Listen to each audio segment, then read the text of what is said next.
విక్రమపురంలో వరహాల చెట్టి అనే అతను వడ్డీ వ్యాపారం చేస్తుండేవాడు. సొంత ఊరితో పాటు చుట్టుపక్కల గ్రామాల్లో కూడా ప్రజల అవసరాలకు డబ్బు ఇచ్చి వడ్డీ వసూలు చేస్తుండేవాడు. ఒకరోజు అతను బాకీ వసూలు నిమిత్తం పక్క ఊరైన పురుషోత్తంపురం వెళ్లాల్సి వచ్చింది. అయితే విక్రమపురానికి పురుషోత్తంపురానికి మధ్య ఓ చిట్టడివి ఉంది. ఆ చిట్టడివిలో దొంగల బెడద ఎక్కువగా ఉండటంతో ఆ దిశగా ఎవరూ వెళ్ళటానికి సాహసించేవారు కాదు. ఎందుకంటే చిట్టడివిలో కనిపించే పాదశారులను భయపెట్టి వాళ్ళ వద్దనున్న డబ్బు నగల్ని నిర్దాక్ష్యంగా దోచుకునేవారు ఆ దొంగలు. మరి ఆ మార్గాన వెళ్ళక తప్పని పరిస్థితుల్లో ఎవరినో ఒకరిని ఎంట తోడుగా తీసుకెళ్లేవారు ఆయా గ్రామ ప్రజలు.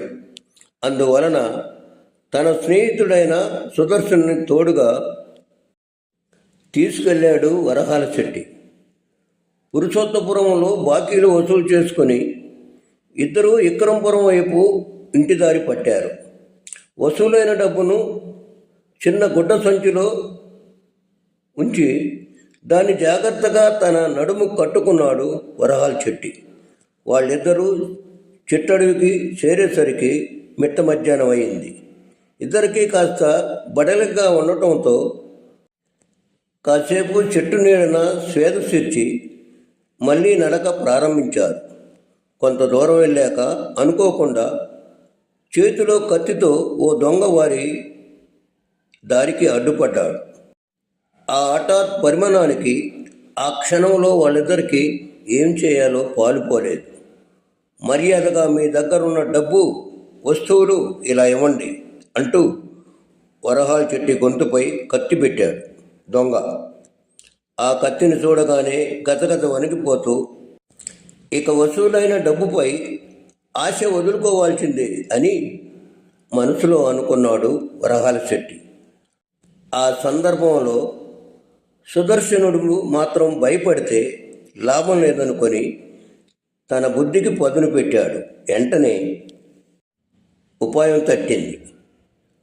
అనుకున్నది తడవుగా అక్కడి నుంచి సుదర్శనుడు అలా పరిగెత్తుకుంటూ పారిపోవటం చూసి డబ్బంతా అతడి దగ్గరే ఉంది కాబోలు అనుకున్నాడు ఆ దొంగ. వెంటనే వరహాల చెట్టిని వదిలేసి సుదర్శనుడి కోసం అతని వెంట పరిగెత్తాడు. దొంగతనను వదిలినదే తడవుగా బ్రతుకు జీవుడా అనుకుంటూ మరో మార్గం గుండా విక్రమపురానికి చేరుకున్నాడు వరహాల చెట్టి. అయితే ఇటు తప్పించుకొని పారిపోతున్న సుదర్శనుడిని పట్టుకొని తనిఖీ చేయగా అతని వద్ద నుండి సిల్లిగవ్వ కూడా దొరకలేదు దొంగకి.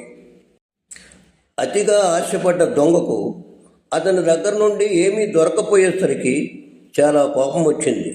ఎరా, ఏదో నీ దగ్గర నిధి ఉన్నట్లు పరిగెత్తావు, చూస్తే నీ దగ్గర సత్తు పైసా కూడా లేదు, ఏమీ లేనివాడి అసలెందుకు పారిపోయావు అని కోపంగా అడిగాడు.